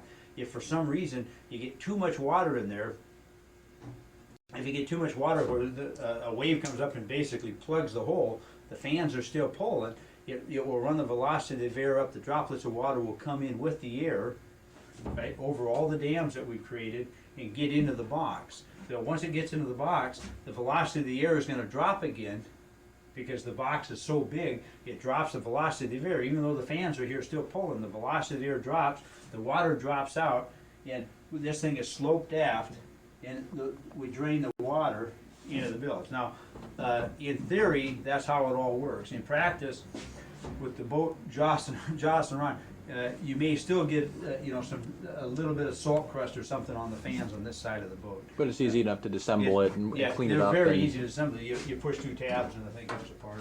Okay. And you disassemble it. Turn lines. One of our other manifolds. We don't paint this here. This is what we've done this all in stainless. We put check valves on the return line. The reason we put check valves on the return line, if you have one engine down, you're working on it, you're returning fluid from one engine, and it could come back and go down to the other engine. So you don't want to put a valve on it, because if you forget to open the valve, you can do damage to. You could possibly do damage to the fuel pump on the engine. So I'd rather not put valves on. We do have the valves here, and it's usually either leave them both open, or you leave it if you're changing fuel from one side to the other side. You want to transfer fuel. If it was my boat, I'd probably just leave them open and just kind of tie them off so nobody shut them off, or take the handles off them or something. But so there's no chance of somebody moving shutting the fuel off, your fuel return off. If you can use the fuel returns to trim the boat slightly, you can just shut one off and you suck from one tank and return to the other tank for a while. That's a little dangerous too, because if you're cruising and you forgot you turn that on, you can overfill the tank. There's nothing to tell you to shut the tank off because you overfill it. We do have high-level alarms We have on the high-level tanks. alarms, but with the tanks, Yeah, I mean, yeah. I mean, it's not a good still not procedure. practice. How many gallons, just while we're on that, approximately with one generator in this Cummins KT1150, any idea what the return flow might be? No. Or a range of? I would have to speculate that we would be running. I don't think we'd be running over 25 gallons an hour return. So it's a real inefficient way to Or it's like a transfer. half a- Yeah, I mean, yeah, if you half wanted to gallon a transfer, minute, use the half a main manifold. You and- got a 25 gallon a minute transfer pump or 50 gallon. My mistake on your boat. I think we got close to 40 gallon fuel transfer pump. You're talking 120 times faster than doing it the Yes. other way. Yeah, Yes. that's And then you're right down here in the engine room. You don't have to wait for it to do. You can go just watch the sight glass move. Because as you take out from one, if you take 1,000 pounds out here and put it there, that's a 2,000 pound transfer. Mhm. You know, yeah, it doesn't take too long to do that. I don't know if you can see the sea chest coming together.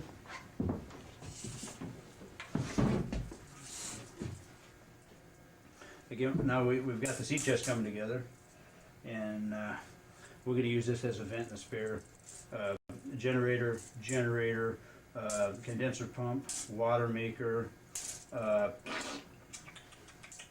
nothing, spare, and this is the main engine feed. In fact, we did glue that into tonight still. Here, you want to test it? Still sticky. The main sea strainer for the main generator. Yeah, we're also coming off of this line through the sea strainer forward. We're going to fill the bulb through the big sea strainer. okay. Now, I have enough height there to get the filter element out. Yes. Okay. Oh, yeah. I mean, it will tip as it comes out, but you have more than enough height to get it out. I can do that if you want. No, take your word for it. Yes. And we'll have a section of hose here. We've cut this piece of this floor out, this stringer out today. All we're gonna do is now come back in and paint the ends. So if you ever want to take that whole pipe out, it's easy. We made it easy to remove. I want to make sure that you take that out, tip this up in, then you can we'll bottom paint the inside of all these pipes for you. And we found that lasts several.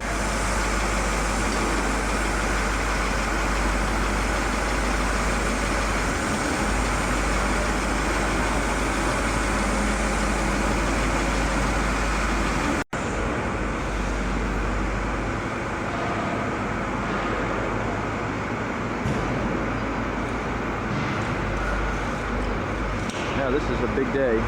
OASIS is leaving the assembly shed, headed for the paint shed. I'll try and show here is the overall height of the boat to the top of the fly bridge relative to the door that it's going out of is within inches.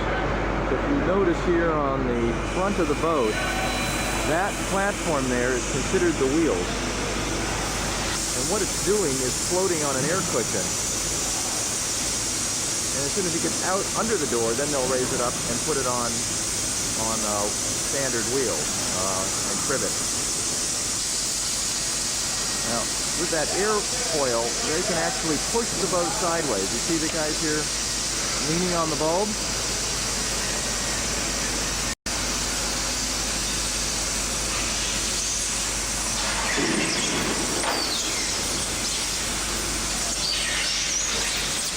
They even take the cracks in the concrete and putty them over to get a flat air surface.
Well, they got the door up the rest of the way, manually. And she's out.